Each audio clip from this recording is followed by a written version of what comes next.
Imagine a landscape where the horizon is dotted with farmsteads that have never felt the hum of a power line, or the vibration of a central air unit. In the heart of Lancaster County, Pennsylvania, and the rolling hills of Holmes County, Ohio, a quiet defiance is written into the very timber and stone of the architecture. While the average modern household exists in a state of perpetual debt to the utility, grid shoveling thousands of dollars every year into a furnace that never stays warm enough, there is a community that has achieved something truly radical. They have effectively deleted the energy bill from the human experience. This is not a story about returning to the Stone Age. It is a discovery of a more sophisticated understanding of the physical world that most of us have been conditioned to forget. We have been taught to view our homes as machines complex, fragile boxes that require a constant infusion of external fuel to remain habitable. We call it modern comfort, but in reality, it is a form of biological life support. If the thin copper wires connecting you to the grid are severed, your home ceases to function as a shelter and becomes a walk-in cooler or a greenhouse within 48 hours. The Amish, however, do not build machines. They build organisms. Their homes are designed to breathe, to store energy like a biological battery, and to use the movement of the celestial bodies as their primary thermostat.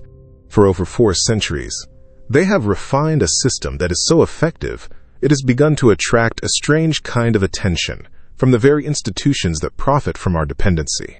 In several jurisdictions across the United States, the techniques we are about to uncover are not just ignored. They are being quietly regulated out of existence. Modern building codes, often influenced by the massive lobbying arms of utility giants, now frequently mandate the installation of mechanical ventilation and powered climate control systems. Even if the home's design makes them entirely redundant, you are, in effect, being taxed by the law to remain dependent on a bill. We are standing at a crossroads where ancient wisdom meets modern physics, and the stakes are nothing less than your personal autonomy. Over the next few minutes, we will deconstruct the ghost in the grid. We will explore how a home can be oriented to harvest the sun with mathematical precision, how stone and clay can time travel heat from the afternoon into the dead of night, and why a fire that burns for only 2 hours can keep a family warm for 24. Finally, we will reveal a hidden technique buried in the annals of 19th century agricultural cerveza secret known as the floor breath that uses the very crust of the earth to precondition the air you breathe.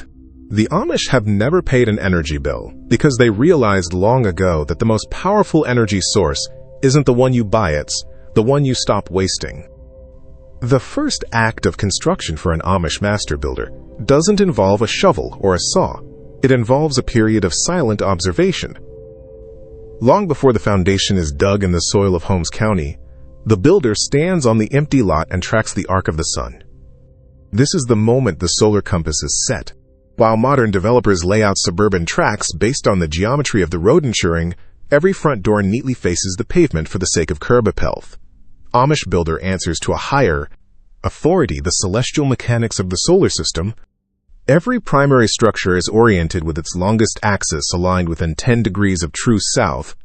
This isn't a cultural quirk or a religious ritual. It is an exercise in rigorous empirical physics. In the northern hemisphere, the sun is a shifting ghost. In the deep midwinter, it hugs the southern horizon, casting long, reaching shadows. In the height of summer, it climbs nearly vertical, beating down from directly overhead. By simply pivoting a home a few degrees, the Amish transform the entire building into a passive thermal regulator. During the frost-heavy months of January, the low-angled sun strikes the broad southern face of the home, flooding the interior with infrared radiation. The house effectively eats the light. Conversely, when the July heat arrives, the high, steeped sun misses the windows entirely, shaded by the very geometry of the eaves. This single decision, the orientation of the frame can slash the thermal load of a building by nearly 40% before a single log is placed in a stove. We have traded this ancient solar compass for the convenience of the street grid. In the rush to densify our cities and simplify our zoning, we have decoupled our shelters from the environment that surrounds them. We build blind houses that fight the sun instead of dancing with it. When a modern home faces north, it spends its entire life in a permanent shadow, forced to rely on high-voltage heating elements to compensate for a lack of light. When it faces west, it is battered by the brutal late-afternoon heat of summer, requiring massive air conditioning units to churn through thousands of kilowatt-hours just to keep the interior habitable. We call this modern living, but it is actually a massive compounded tax on our lack of architectural foresight. The Amish system recognizes that the most expensive energy you will ever use is the energy you have to generate yourself. By aligning the home with the path of the sun, they harvest a prepaid energy source that never fluctuates with the market. This orientation is the foundation of a calculated thermal engine. But orientation is only the skeletal structure of the system. To truly capture and hold that energy, the Amish employ a sophisticated glazing strategy that turns the southern wall into a high-performance solar collector. They understand that a window is not just a hole to look through. It is a valve that controls the flow of life-sustaining warmth. In the lexicon of modern construction, a house is often treated as a sealed envelope-static container designed to isolate the inhabitant from the elements. But in the Amish tradition, the home is viewed through the lens of fluid dynamics. It is not a box. It is a lung. While we rely on a complex network of humming plastic fans and electricity-hungry compressors to cycle our air, the Amish utilize a phenomenon known as the stack effect. This is the science of buoyancy, where the house itself facilitates a continuous, silent exchange of atmosphere. It is a system that treats air not as a stagnant gas to be conditioned, but as a living current to be directed. The anatomy of this breathing house is deceptively simple. On the shaded, northern side of the structure, where the air remains naturally cooler and more dense, builders install low-level intake vents or small, strategically placed windows.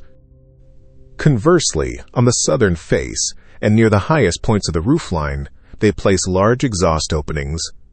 Because warm air is lighter and naturally seeks the path of least resistance upward, it rises toward the ceiling and exits through these high portals. This creates a localized, low-pressure zone within the living space, which mechanically pulls the heavy, chilled air from the north side deep into the heart of the home. It is a perpetual motion machine of climate control, operating entirely on the difference in air density. This pulmonary house doesn't just manage temperature, it manages health. Modern airtight homes, built with synthetic wraps and heavy adhesives, often suffer from what engineers call sick building syndrome, where stale air and off-gassing chemicals become trapped. To fix this, building codes now mandate mechanical ventilation, essentially forcing you to buy a machine to do what a well-placed window used to do for free. In many states, even if you design a home that breathes perfectly through natural convection, you are legally required to install and power these mechanical fans. It is a regulatory paradox. We have made it illegal to build a home that doesn't require a monthly subscription to the power company. The Amish system stands as a silent critique of this mechanical mandate. In the height of an Ohio summer, when the humidity can feel like a physical weight, these homes remain remarkably temperate. By utilizing the deep window sill softened 16 inches thick, the Amish create a thermal buffer zone. These sills act as a heat sink for the air as it passes through the window, slowing the transfer of external heat and allowing the convective current to remain stable. The family isn't fighting the weather. They are inviting the weather in on their own terms, filtered through the laws of physics. They have replaced the hum of the air conditioner with the soft, natural whistle of the wind, proving that comfort doesn't have to be loud, and it certainly doesn't have to be expensive. To understand how a home survives an Ohio winter without a gas line, we have to rethink our fundamental definition of heat. In the modern world, we treat heat as a fleeting guest-warm gas that we pump into a room, only for it to vanish the moment the furnace cycles off. We have built our houses out of thermal barriers, lightweight materials like fiberglass and foam that are designed to slow the escape of air. But the Amish, drawing on a lineage that stretches back to the stone masons of medieval Europe, view heat as a physical substance that can be captured and stored. They do not just insulate. They utilize thermal mass. Think of a traditional Amish home not as a box, but as a massive heat battery. While a modern wall consists of thin drywall and 2x4 timber, an Amish wall is often a fortress of stone, brick, or heavy masonry, sometimes reaching 18 inches in thickness. This choice is rooted in the physics of specific heat capacity. Denser materials have a molecular structure capable of absorbing vast amounts of thermal energy. When the sun hits a south-facing stone wall, the material doesn't just get hot on the surface, it begins to soak that energy into its core. This creates a phenomenon known as thermal lag. In a lightweight modern home, the temperature inside fluctuates wildly with the temperature outside. When the sun goes down, the house gets cold almost instantly. But in a high-mass home, the walls act as a time-shifting device. It takes hours for the thermal energy collected during the day to migrate through 18 inches of stone. By the time the external air temperature drops at midnight, the interior surface of the wall is just beginning to release the heat it harvested at noon. This radiant heat is fundamentally different from the forced air we are used to. It doesn't blow across your skin. It emanates from the very structure of the room, warming objects and bodies directly, much like the sun itself. This wisdom was once the global standard. From the adobe dwellings of the American Southwest to the limestone cottages of the Cotswolds, humanity built with mass because mass provided stability. However, around 1950, the construction industry underwent a radical shift toward fast and cheap. We traded the stone battery for the balloon frame, prioritizing speed of assembly over energy autonomy. We convinced ourselves that thin walls were a sign of progress, provided we had a powerful enough machine in the basement to compensate for the loss. We traded resilience for a recurring bill. The Amish simply refused the trade. They understood that a house with a memory for heat is a house that keeps its inhabitants safe, regardless of what happens to the price of fuel or the stability of the grid. By building with the earth, they turned the very walls of their sanctuary into a silent, unblinking guardian against the cold. At the dead center of the Amish home, where the high-mass walls converge, sits the heart of the entire thermal system. It is not a furnace tucked away in a dark basement, nor is it a humming electric heat pump. It is an ancient, majestic engine of brick, clay, and stone known as the Kachelofen, or masonry heater. To the uninitiated, it looks like a decorative pillar or a massive built-in bench. But in the world of thermodynamics, the masonry heater represents the pinnacle of wood-burning technology system that defies the logic of the modern wood stove and achieves a level of efficiency that seems almost supernatural. Most of us are familiar with the standard iron wood stove. It is a device that requires constant attention. You feed it log after log, trying to maintain a slow burn to keep the house warm through the night. This slow burn is actually a chemical failure. When wood burns slowly, it burns incompletely, creating thick smoke and dangerous creosote, while wasting a significant portion of the fuel's potential energy. Furthermore, the heat from an iron stove is erratic, scorching hot when you stand next to it, yet freezing just 2 rooms away. The Amish Kachelofen operates on a principle that is the exact opposite. It burns fast, it burns hot, and then it goes dark. In a properly designed masonry heater, the fire is not meant to last all night. Instead, the family builds a small, intense fire using only 2 or 3 logs. Because the firebox is insulated and the air intake is precisely tuned, the internal temperature of the burn quickly exceeds 800°F. At this extreme heat, the combustion is nearly absolute. The smoke, gases, and particulates that would normally escape up a chimney are instead incinerated, releasing every possible BTU of energy. This flash burn lasts for perhaps 90 minutes, but the energy it produces doesn't vanish. It is captured by a labyrinth of internal masonry channels that wind through the thousands of pounds of stone and clay surrounding the firebox. The heater acts as a thermal capacitor, soaking up the 800-degree spike and then releasing it as gentle, radiant warmth over the next 18 to 24 hours. While a modern wood stove might reach 60% efficiency, a masonry heater often clocks in at over 90%. The surface of the stone never becomes dangerously hot to the touch. It remains at a constant, pleasant temperature, allowing children to lean against it or pets to nap at its base. It is a geometry of fire that turns 3 cords of wood harvested for free from the backwood latinto, a full winter of comfort. In the time it takes to watch a single movie, an Amish family has charged their home with enough heat to last until the next sunset, rendering the concept of a monthly heating bill an absurdity of the outside world. We have analyzed the sun's path, the density of the walls, and the high-velocity chemistry of the fire. But there is one final, silent layer to this systemic technique so subtle it was nearly lost to time, buried in the footnotes of a 1903 USDA Agricultural Survey of Ohio settlements. It is perhaps the most elegant component of the entire Amish strategy, because it functions without a single log being burned or a single ray of sunlight being captured.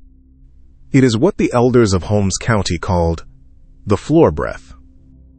While modern homeowners spend tens of thousands of dollars on complex geothermal heat pumps that rely on chemical refrigerants and high-voltage compressors, the Amish perfected a passive version that uses nothing but clay pipes and the primordial memory of the soil. The science behind the floor breath relies on a thermal constant. Once you descend just a few feet below the surface, the Earth ceases to react to the shifting seasons. It maintains a steady, reliable baseline of roughly 55 F year-round. The Amish utilize this planetary battery by burying a network of 4 to 6-inch clay channels, roughly 8 inches beneath the floor of the main living area. These channels are connected to an external, south-facing inlet located near the base of the home. During the brutal Ohio winters, when the exterior air might be a lethal 10 F, that air is drawn into these subterranean veins. As the air travels through the earth, it undergoes a passive thermal exchange, soaking up the ground's steady warmth. By the time it emerges through small vents in the floorboards, it has been pre-tempered by nearly 40 degrees before it ever touches the main heating system. This isn't merely a 19th century folk remedy. It is a direct engineering descendant of the Roman hypocaust, the sophisticated underfloor heating systems that once warmed the villas of the Mediterranean elite. The Amish didn't require a degree in thermodynamics to implement this. They simply understood that the earth is the ultimate heat sink. In the height of summer, the process reverses with equal efficiency. Sweltering 90-degree air is pulled into the cool underground channels, where the soil strips away the heat, providing a natural, free air conditioning that requires no maintenance and never experiences a mechanical failure. When you synthesize the floor breath with passive solar orientation, high thermal mass walls, and the 1/800F efficiency of the masonry heater, you are no longer looking at a simple farmhouse. You are looking at a masterclass in human autonomy. The average modern citizen lives in a state of energy fragility, where a single downed wire or a corporate price hike can threaten their family's basic survival. We have been conditioned to believe that a 200-400 annual tax on our comfort is the unavoidable cost of progress. But the Amish have preserved a different truth, that real sophistication isn't found in the systems that consume the most, but in the designs that need the least. They have traded the fleeting convenience of the on switch for the deep, quiet security of a home that breathes in harmony with the laws of physics.